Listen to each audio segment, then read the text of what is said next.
terkait dengan pembiayaan, kami jawab secara umum, nanti detailnya akan kami jawab secara tertulis. Ada dua hal, yang pertama berkaitan dengan pembiayaan perumahan. Tadi yang pertama berkaitan dengan PSU ya Pak Hartono ya. Sebetulnya ketika kita menghitung harga rumah yang menjadi acuan subsidi hari ini, pasos-pasum itu sudah termasuk di dalamnya Pak. Sehingga harusnya itu semua sudah tercakup di sana. Nah memang di Dijen Perumahan disediakan ada fasilitas pasum yang diberikan oleh Dijen Perumahan untuk beberapa pengembang. Itu dilakukan dengan mekanisme di Dijen Perumahan seperti itu. Tapi ketika kita menghitung subsidi itu sudah termasuk. Itu yang pertama. Lalu kemudian memang tadi juga Pak Aras yang menyampaikan kenaikan harga tanah dan seterusnya. Ini juga memang masalah di perumahan kita hari ini. Setiap tahun lokasinya itu makin jauh dari tempat kerjanya Pak, karena mencari harga tanah yang murah. Sehingga memang solusinya bukan lagi landed, barangkali mari kita sama-sama masuk ke kota dengan pembangunan secara vertikal, baik low rise ataupun yang tinggi. Lalu Pak Doli tadi berkaitan dengan jumlah unit ya Pak ya.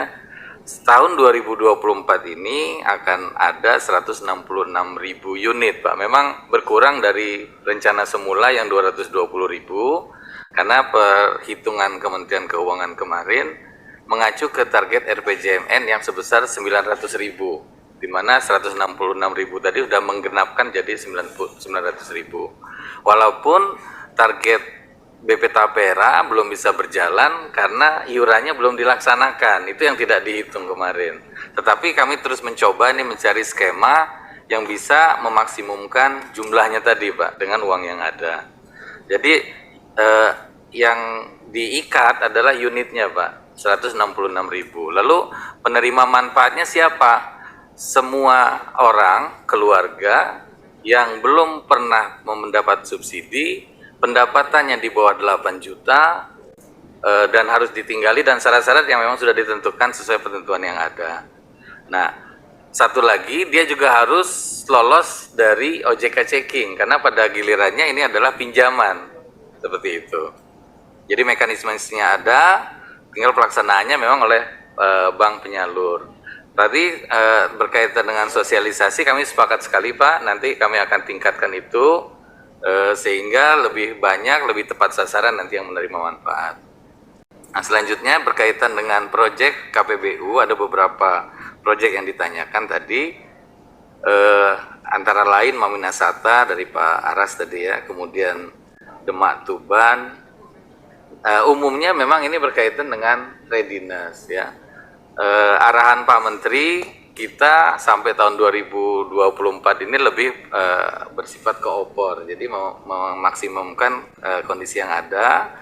Nah, yang kami lakukan adalah bagaimana proyek-proyek tadi bisa tetap kita lanjutkan ya pada term selanjutnya. Artinya di sini bagaimana readiness kriterianya bisa tersedia, mulai dari studi kelayakan seperti Maminasata misalnya, studi kelayakannya sudah ada, tetapi kepastian tanahnya belum karena sudah keluar dari PSN. Jadi nanti ada tahapan lagi, nanti kita akan susun bagaimana proyek-proyek ini kita usulkan kembali ke dalam PSN.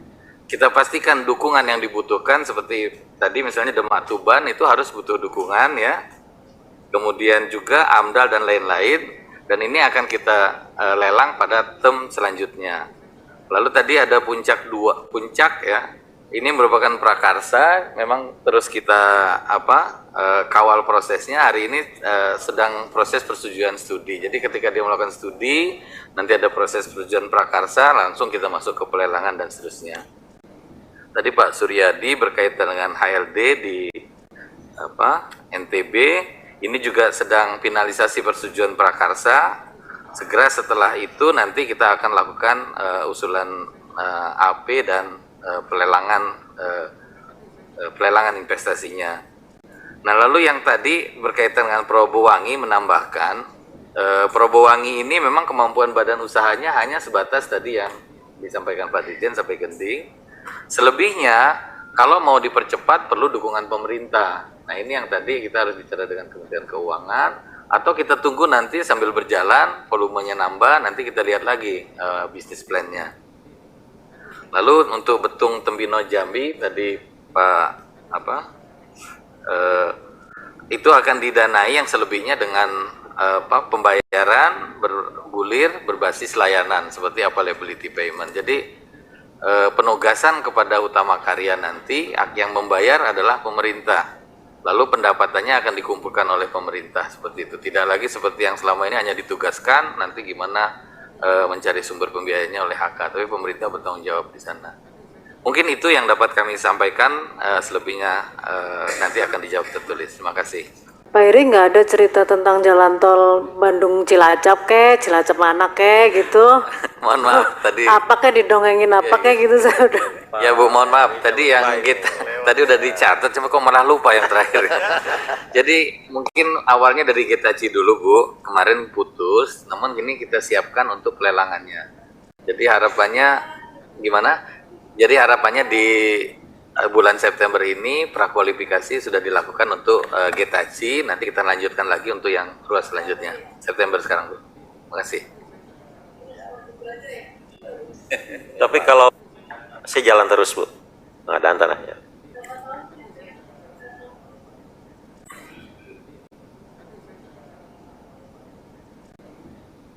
Rencana 3 tahun ya, seperti itu.